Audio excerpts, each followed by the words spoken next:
A prayer for Ukraine. Mother, Father, God of love, our world is wrought with war and violence as brother turns on brother, and the innocent awake to gunfire and bombs.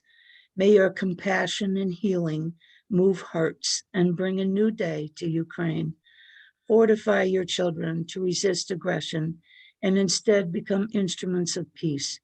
We ask this in the name of the one who is the Prince of Peace, your Son, Jesus Christ. And so it is. And so it is. I have a supplemental thought that I'd like to add. Divine Creator, Mother God, Father God, please be with us today in our deliberations. Be with all the members of our ministry as we move forward with our new ball that we're going to keep rolling, and give us wisdom and courage to face the challenges ahead of us, and bring us into a new day and a new way of spreading light and love throughout the world. And so it is. So it is. Okay, so I guess, Laura, you are sort of leading today's deliberations. Yep. Okay. So I don't know if you guys are familiar with NDE. I've been attending meetings there for probably about 5 or 6 years. They meet once a month and they have speakers every month of people who have had NDEs. And I have heard some powerful and compelling stories, but they all have a common theme. And that common theme is an overwhelming sense of love, unconditional love, a love so strong that most of them can't even explain it. But they all have that common thread. A lot of them talk about people that they have known before that they're greeted by. I do believe, from hearing all the stories and doing all the hospice work that I have, that someone is always there to greet you and help you pass over. And that seems to be a lot of the stories too from the people who have had NDEs. The man who wrote the book that I was talking about, God Took My Clothes, the theme of that book was because that was, he did research and he talked to hundreds of people who have had NDEs. And the one that stood out to him was one about a guy who had been pretty much a corrupt person his whole life and not a very nice person. And when he arrived on the other side, he was naked. And he thought that that was some type of punishment for the life that he had led. And so a lot of people that have had NDEs also say that that experience changed their life. Most of them, well, I'd say probably all of them, for the better. It has enhanced their intuitiveness, lifted the veil, so to speak, and a lot of them have become mediums. But I just wanted to, I read an excerpt from his book. I was going to order it, but then online I found a condensed version of the book. So instead of buying it, I just downloaded that. And I just highlighted some of the stories. What's the name of the book, honey? The name of the book is God Took My Clothes. Okay. And the author, I forgot his name. I think it's James somebody. I'll tell you in 1 minute. God took my clothes. David Suich, S-U-I-C-H. So in the opening of the book,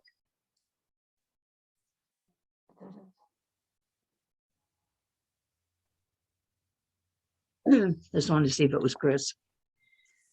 The hundreds of testimonies that I have heard paint a clear picture of who God is and the meaning of our lives here on earth. The testimonies indicate that God does not discriminate based on religion or spiritual belief. The people who have gone to heaven include Christians, Muslims, Hindus, Jews, Buddhists, Catholics, Baptists, agnostics, atheists, and every other spiritual belief system that you can imagine. God loves everyone, regardless of their particular belief, and does not punish people or send them to hell because they happen to have been born in a culture where they were taught the wrong religion or an inaccurate representation of God. No matter what you believe about God, even if you believe he does not exist, you are still loved just as much. God has no judgment about our judgment. So in this book, he did his best to summarize the spiritual knowledge that he learned from all the near-death experiencers is what he calls them. If you read the book no further than this paragraph, you know the most important thing that near-death experiencers teach us is all about the love. And here's a quote: "The sheer volume of evidence for survival after death is so immense that to ignore it is like standing at the foot of Mount Everest and insisting that you cannot see a mountain."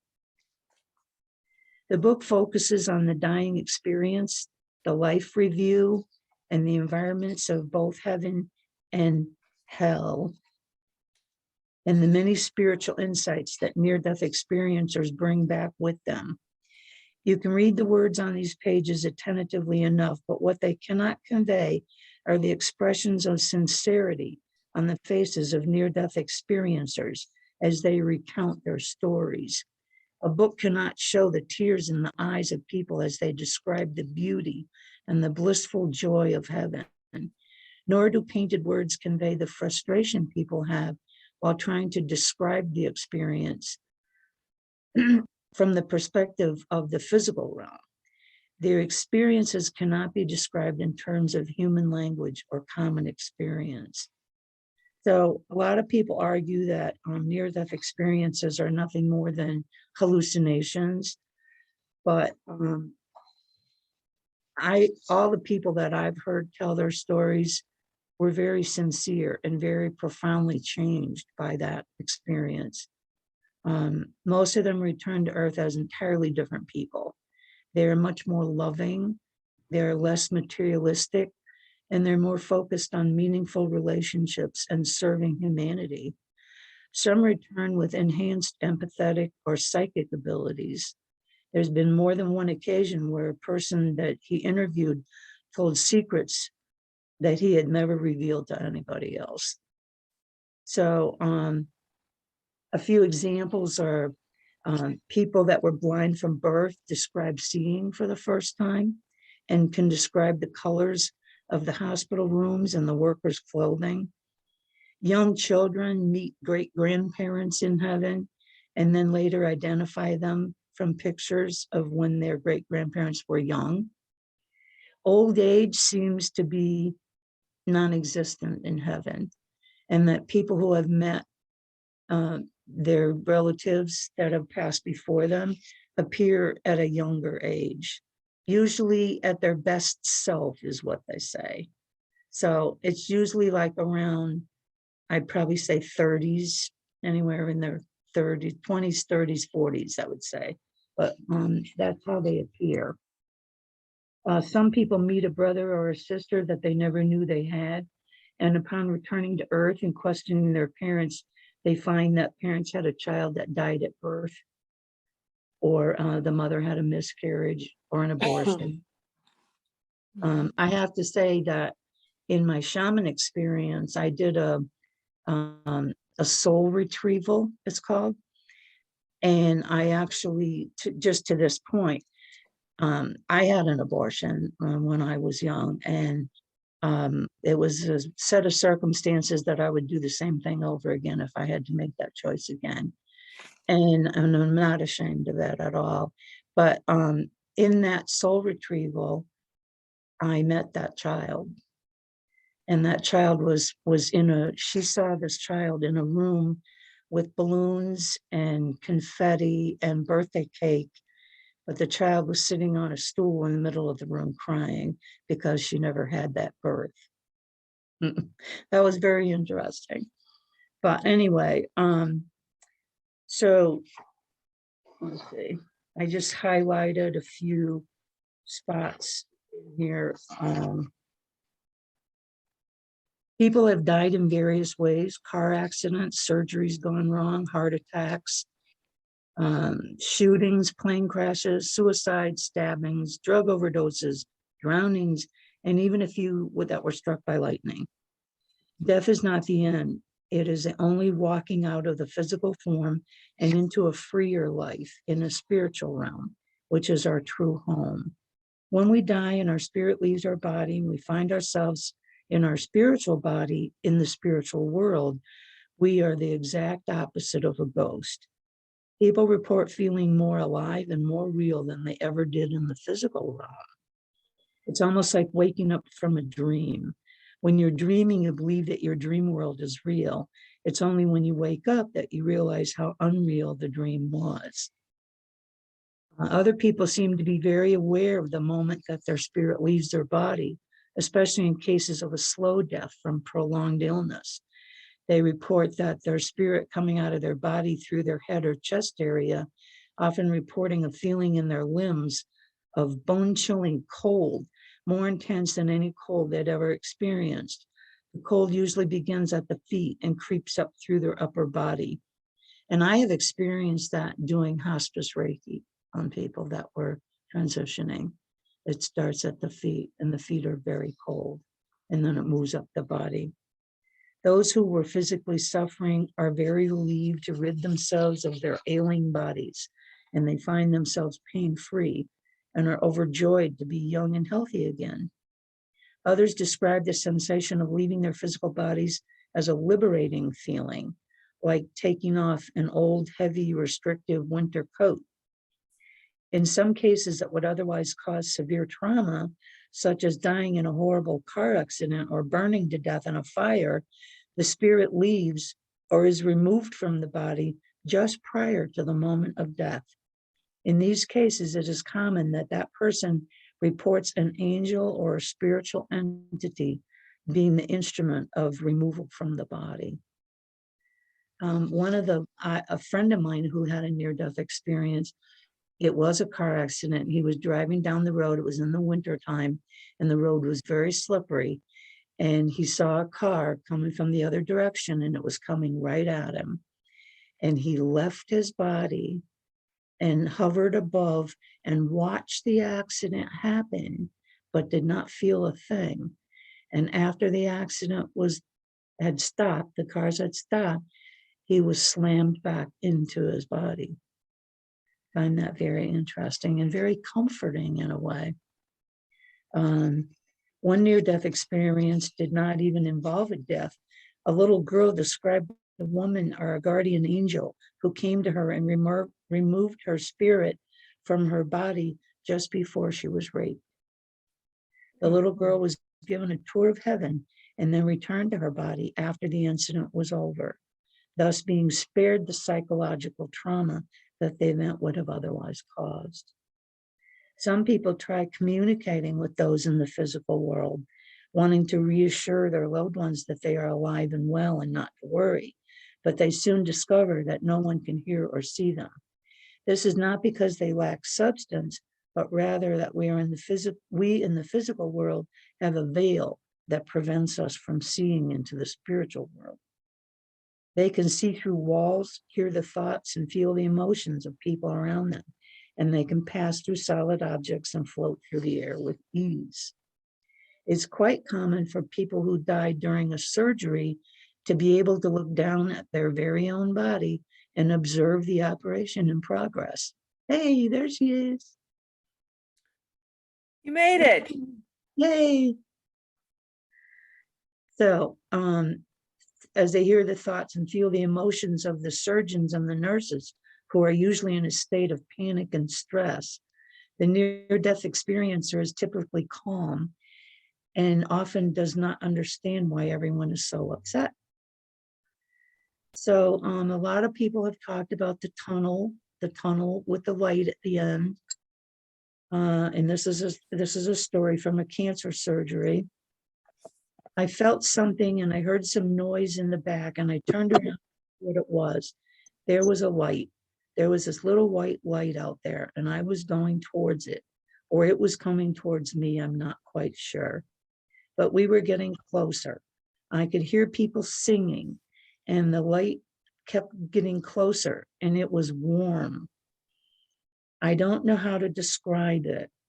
And the person started to cry at this point, but it's a warmth that just engulfs you.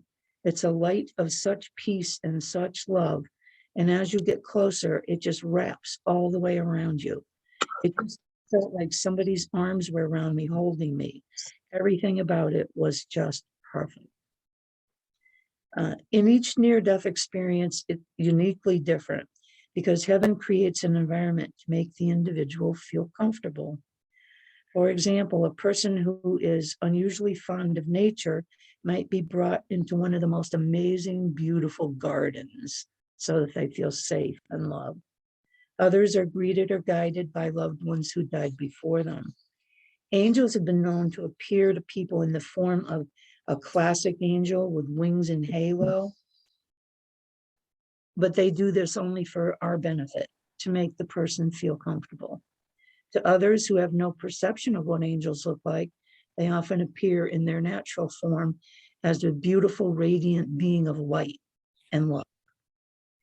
Another woman in our group described her near-death experience as she also was in a car accident, but she found herself in a huge room with 9 light beings in front of her, sitting at a long table. And she did a life review.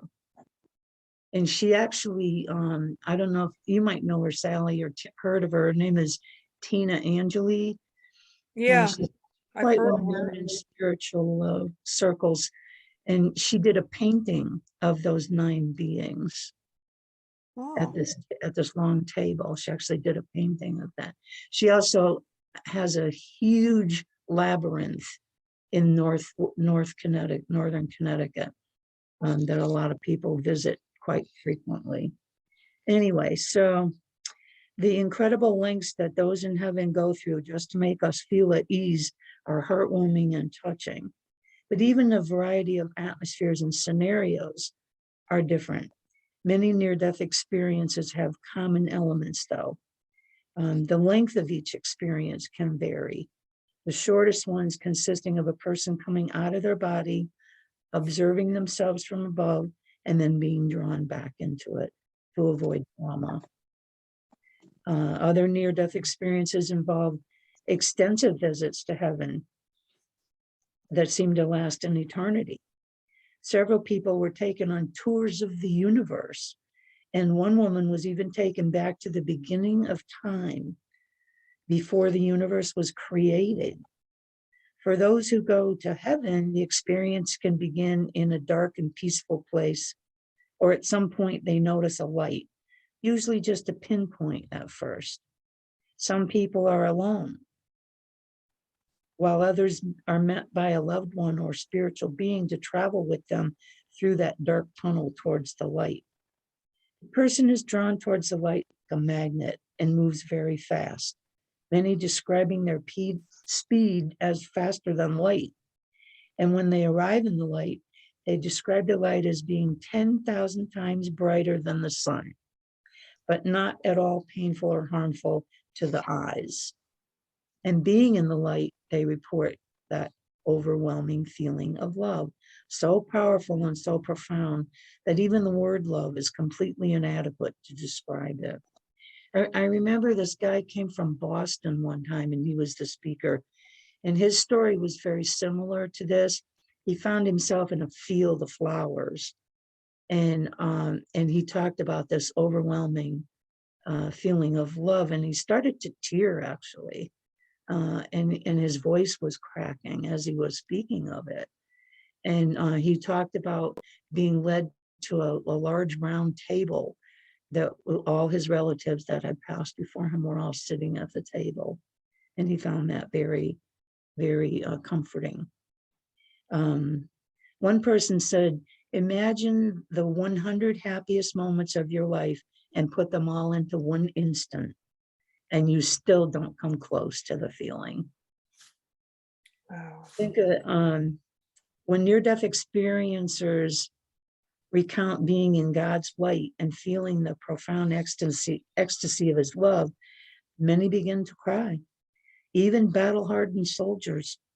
God's beautiful presence is best described by the words of those who have experienced it.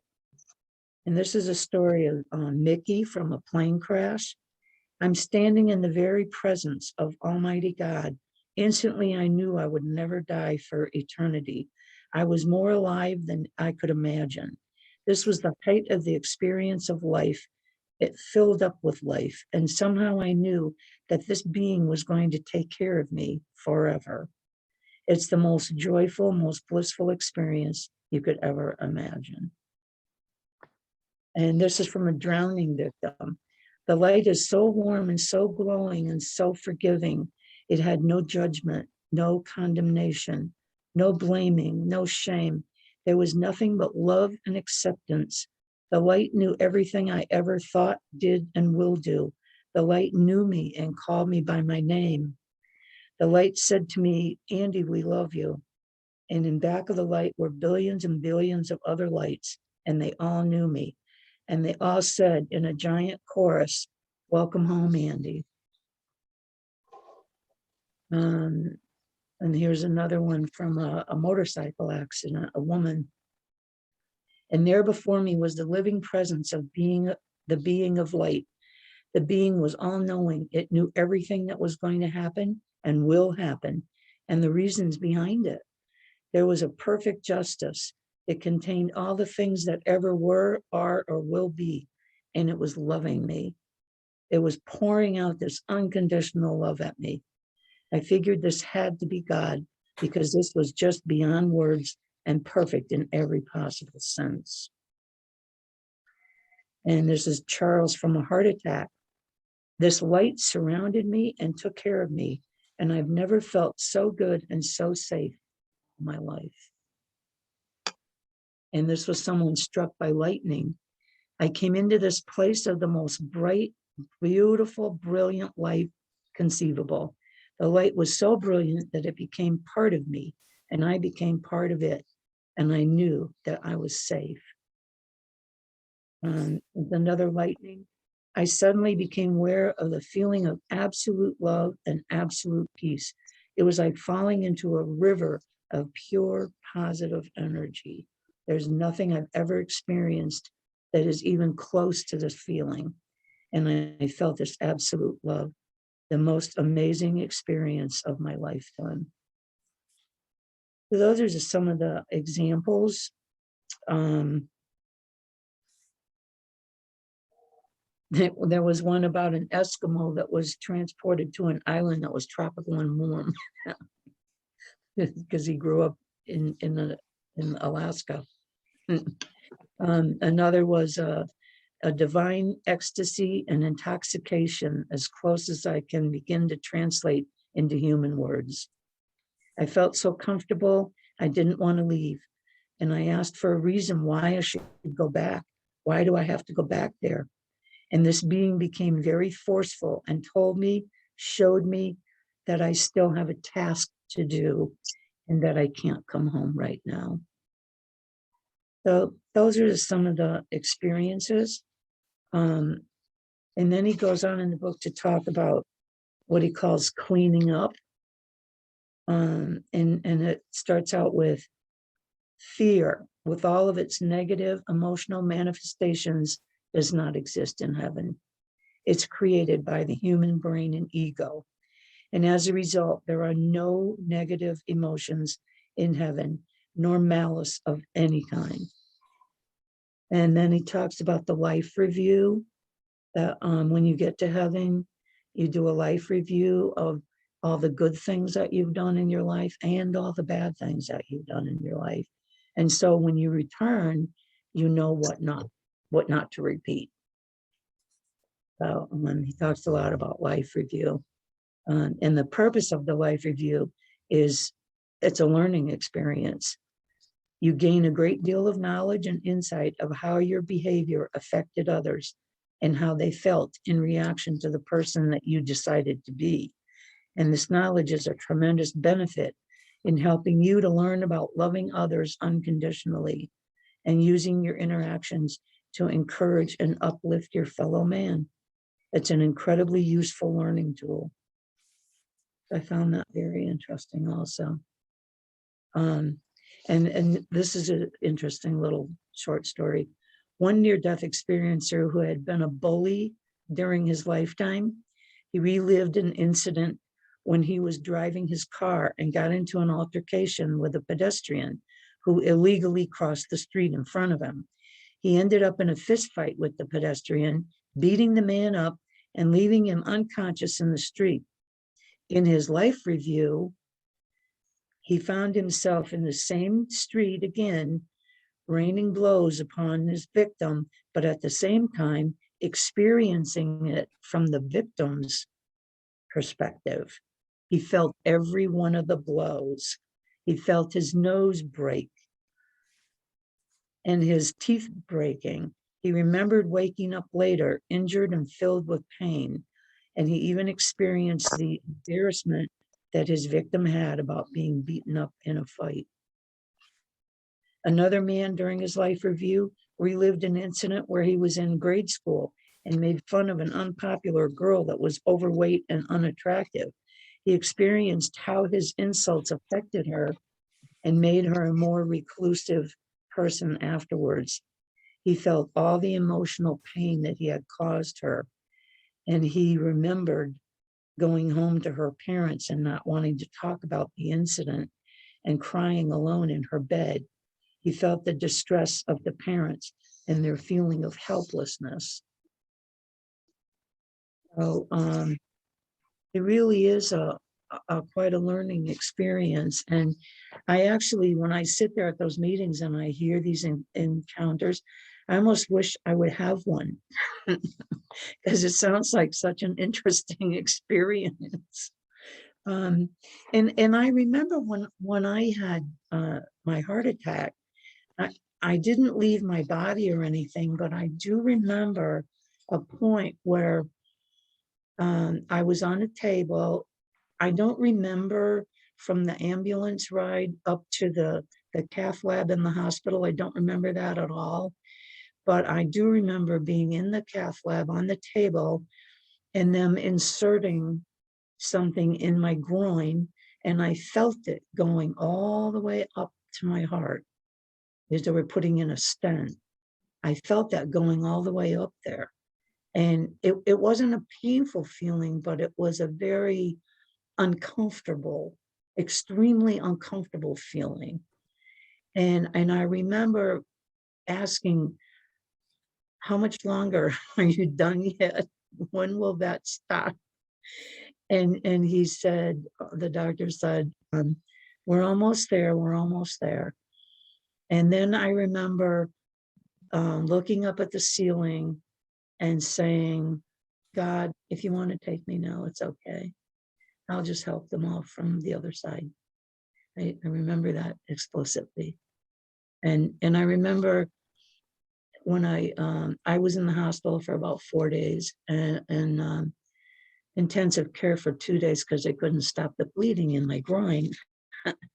But I remember the first couple of weeks, I was so emotional that I would just cry all the time. And finally, my volunteer coordinator, I was having breakfast with her and I kept crying and she said, I'm taking you to your doctor's office and we're not leaving there until she gives you something free for that depression. It wasn't really depression though. It was more of a, I don't know, sort of an appreciation of still being here, if that makes any sense. Just being so grateful that I didn't pass, that I was still here. And I think it was then that I really, it came to me that my purpose was to help others in their transition. Because I've been doing this hospice work now, this is my 18th year. And I feel like as much as my own physical problems are getting worse. I'm not going to stop doing this until I can't, until I physically can't. It's harder for me to stand longer now, and a lot of times I'm leaning over people,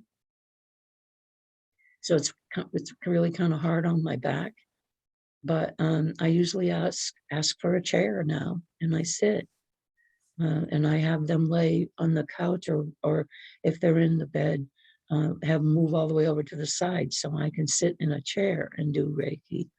Um, so I'm adapting. Um, so oh, this is another interesting little blurb. Another person, while going through the life review, was surprised to discover that one of the crowning achievements of his life was when he rescued a homeless cat that was on the brink of starvation. He took the cat into his home and nursed it back to health and treated it as an adopted member of his family. It made such a difference in the cat's life. And yes, animals absolutely do have emotions. During this life review, there is no judgment or anger from God or angels or any of spiritual beings. Usually the harshest judge is the person themselves, often feeling very guilty about the way they mistreated others. And at some parts, the life review can become so unbearable that it has to be stopped. And tangible feelings of love and acceptance are shined upon this person until he or she calms down enough to continue the review. I found that interesting too. So, so then towards the end of the book, he just lists these things that this page, the lessons that he learned from listening to all the people's life reviews. One was revenge is impossible. Whatever devious punishment or revenge I am planning for my intended victim, no matter how morally justified my revenge may be, I'm going to have to suffer and feel that revenge myself someday. So there are no winners with revenge. Everybody loses. Number two, always be kind and generous to others. It's quite impossible to help another human being without helping yourself. Any kindness I show to others comes back to me. And number three, make good investments. $20 less money may not make much of a difference in my life, but it makes a huge difference in the life of a child in a third world country. I may never directly meet the child I help, but I will experience all the good that my financial support will make in his or her life. Number four, be conscious and considerate of others. It's quite easy to annoy or anger another person without even realizing it. I myself have done that. I can't tell you how many times I found myself accidentally blocking someone's path in the grocery store or accidentally cutting off another driver I didn't see. I now realize I'm going to experience any frustration or anger I cause another person, even if it was unintentional. So now I try to be much more aware of people around me. Number five, when there's a problem, be calm and kind. Keeping calm during a conflict is not only easier for the people you interact with, but for yourself. Number six, practice small random acts of kindness on a daily basis. These include things like saying please and thank you, holding the door for someone, smiling at a child, or giving somebody a genuine compliment. It may feel awkward at first to say to a complete stranger, "That's a really sharp looking suit," or "You have beautiful hair." But in all the compliments I've given to strangers, I've never once received a negative reaction. And the beauty about giving compliments to strangers is that the awkwardness quickly fades and it soon becomes second nature. I actually admit that I do that a lot, especially in the grocery store, especially to like cashiers who get grief all day long from people. I always try to find something to compliment them about. And number seven, I try to cut others and myself lots of slack. I often remind myself of the words of a well-known cardiologist when he was interviewed and asked, what can we do to take better care of our hearts? He said there are two principal rules. First, don't sweat the small stuff. And second, there are no big things. So the hundreds of testimonies that were written in this book paint a clear picture of who God is and the meaning of our lives here on earth. They indicate that God does not discriminate based on religion or spiritual belief, and all who go to heaven get to heaven. So that's pretty much it.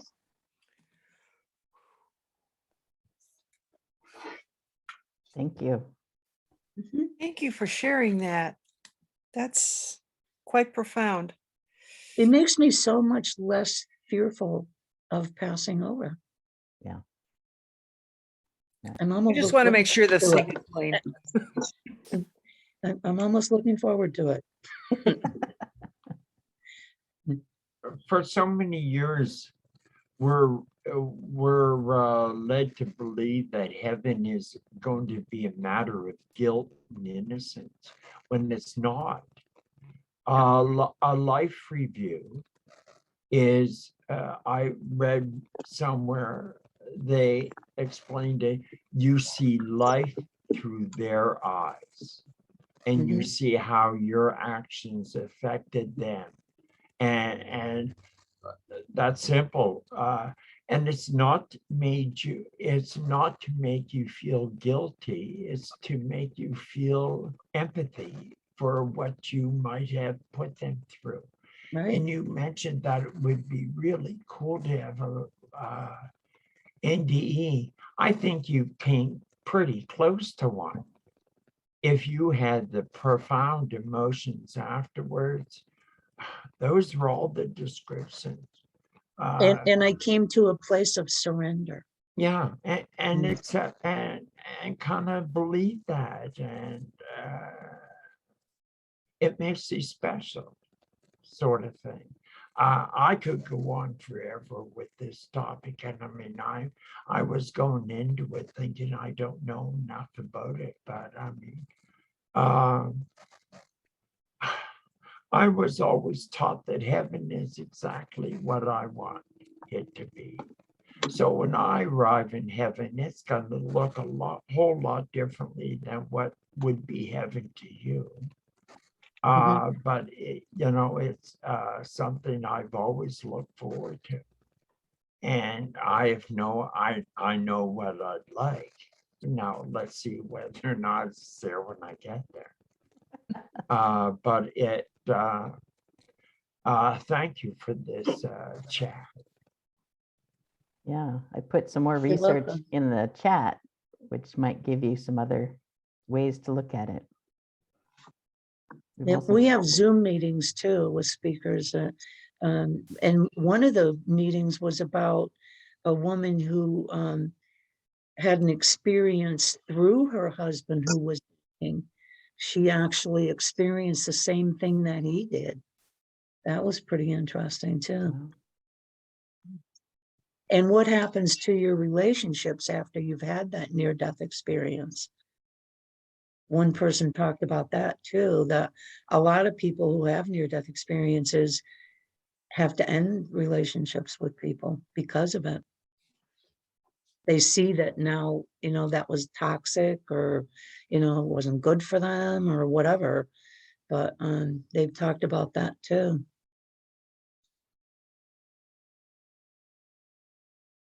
Very interesting. I Yeah, find it very interesting. Have you work a lot in palliative care or whatever? Have you ever had any of your clients experience near death before they Yes. Yes. actually did die? hmm And what They, was they their, tell me about dreams that they've had. And actually, I learned from a medium friend of mine that they weren't really dreams, they were visitations. They traveled over and back so that they wouldn't be fearful of that final trip. I read that about a week ago, how it's almost like preparatory, to relieve people of their angst about crossing over. Yeah. I was just reading that about a week go. And I thought, wow, that really makes sense. And you mentioned earlier about people dying alone. Just after the COVID started, there was John Edward was on TV out of Toronto, and one woman had written in and she was really concerned that her father had died of COVID alone in the hospital. And his immediately response was, "We are never alone. Right. There's always, whether it's mother or an angel comes to get us, so we never ever die alone." And I Yep. thought that was an impactful message to get across. And I can attest to that because my own mother was in hospice, and I was with her the last 2 weeks of her life, right next to her the whole 24/7 for 2 weeks. And she had several dreams about angels coming and getting her ready, putting flowers in her hair and dressing her in a white dress. But then they didn't take her with them. And she'd cry and say, "Why didn't they take me with them?" And the only thing I could think of to say was, "Because you're not ready yet." And then she would tell me about, she had a dream about meeting John F. Kennedy. And she adored him. And she said, "I got to meet him and he was such a nice guy," and blah, blah, blah. And I'm like, wow, that's pretty weird. But then after she passed and I talked to my meet him friend, she said, yes, they were traveling her over and back so that she would be comfortable on that final trip. Gave her something to look forward to. Yeah, Yeah. yeah, Instead of, we're raised to feel fear, fear of the unknown, and they were making it known. yeah.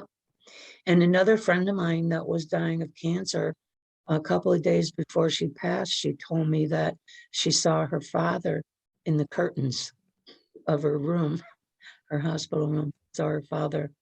And I said, yeah, he's probably the one that will come for you. He's waiting for the right time. There's a movie that describes this whole experience that we're watching with this weekend retreat that I'm doing. It's called Astral City, A Spiritual Journey. And it's kind of a beautiful depiction of what you're talking about, the crossing over, the practice runs, the coming to the awareness that you weren't the perfect being that you thought you were living in ego or whatever. And this is what happened. And so it's probably a good one for you to watch if you can handle subtitles. It's in Portuguese with English subtitles, but it's beautifully done. And I have a link, but I can't, my copy paste is hanging up. So it's Astral City, A Spiritual Journey. And you can find it in Wikipedia. You can watch it on Gaia or Apple TV. And I found a place where I could do a free trial of something to be able to watch it. So just do a Google search and you'll find it. And that movie, The Shack, that's a beautiful movie about faith, having Well, faith. there's also the one about the little boy that when he was 3 or something, he went to heaven. And then later on, he explained to his father what, that he'd met Jesus and all that. Yep. And he had met a child that the mother Right. had a miscarriage. He met that child. Met his sister. Met a grandfather that he had never met and recognized him in a picture. And the stories are so similar that you really have to believe them because they're all so similar. Or at least take comfort in them for Right. being on both Very sides of the comforting. yeah, because I lost my brother just a couple of years ago, and it's like I really didn't know what to expect because he wasn't a spiritual person at all. But then after, it was like I got a visit and it's like everything's okay, I understand now. It's like, thank you. Took all those years knocking on your door. Yep. And that book about Billy Fingers, that was a true story also. He was a drunk and a thief his whole life. But when he got to the other side, he went through plateaus where he learned things until he finally got to the good place. Yeah. There's also that book, is it Testimony of Light? The woman, Oh, she's I think somebody channeled it. She gets to the other side, and she I guess she was a nun at one point, or was gonna be, and she has all these experiences. And she learns a lot of interesting things. That was a good book. that's an amazing book. That was, the first book I've been able to read in 20 years. And, I really soaked it all in. But in it, she says a lot about what we're saying today, and she was the one that because she was a nun, she arrived there, and her version of heaven was a hospital ward. And so she worked on the hospital ward until it was time for her to advance in the spiritual realms of things. And she met her mother superior and some other people that she had known, and she had all these interesting, she was taken on a journey to meet some of the ascended masters, remember? And, and they said, well, you're not quite ready to join us yet, but Yeah. And so she went back until she was ready, And then she did talk briefly about the elevation process and how she was elevating, and then she would be coming back less. interesting. Yeah. So I've got to leave a couple of minutes early. So I made Kevin the host since he's video editing anyway. Is that okay with the two of you? Sally and Fine. Kevin, is that okay with you? Yeah, what do I do? Just when you log out, it'll start to save the movie, and you can Okay. save it to your computer instead of it Oh, coming to this okay. account. Okay, then. Okay. And then your Okay. computer will convert it. Yeah. Yes, yeah, my And then you can just programs, pop it up on I have- YouTube and yeah, I have programs to take care of all that. beautiful. Thank you so much. I really enjoyed this. Thank you, Laura. Thanks, everybody. welcome. Yes. Yes, Laura, that was yes. great. Thank you for Yeah. sharing all that. Yeah. Yeah. Awesome. My pleasure. Nikki, have a great week. Thank you. Namaste. Thank you. How about Okay. a quick prayer first? Okay. We're at the end of the time anyway. Sure. Okay. All right, I'll do it. Mother, Father, God, creators of all that is, thank you so much for being with us today. And thank you for letting Laura share all that wonderful information from that book. It gives us such a good sense of calm and faith that there's something additional waiting for us when we leave this earthly plane, that there is indeed more for us to learn and to accomplish on the other side even. So thank you for that.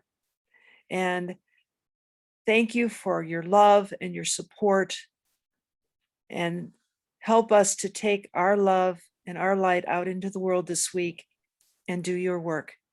We ask this in the name of love and of our teacher, Jesus, and all the ascended masters who've taught us so much. And so it is. Oh, it is. Thank you.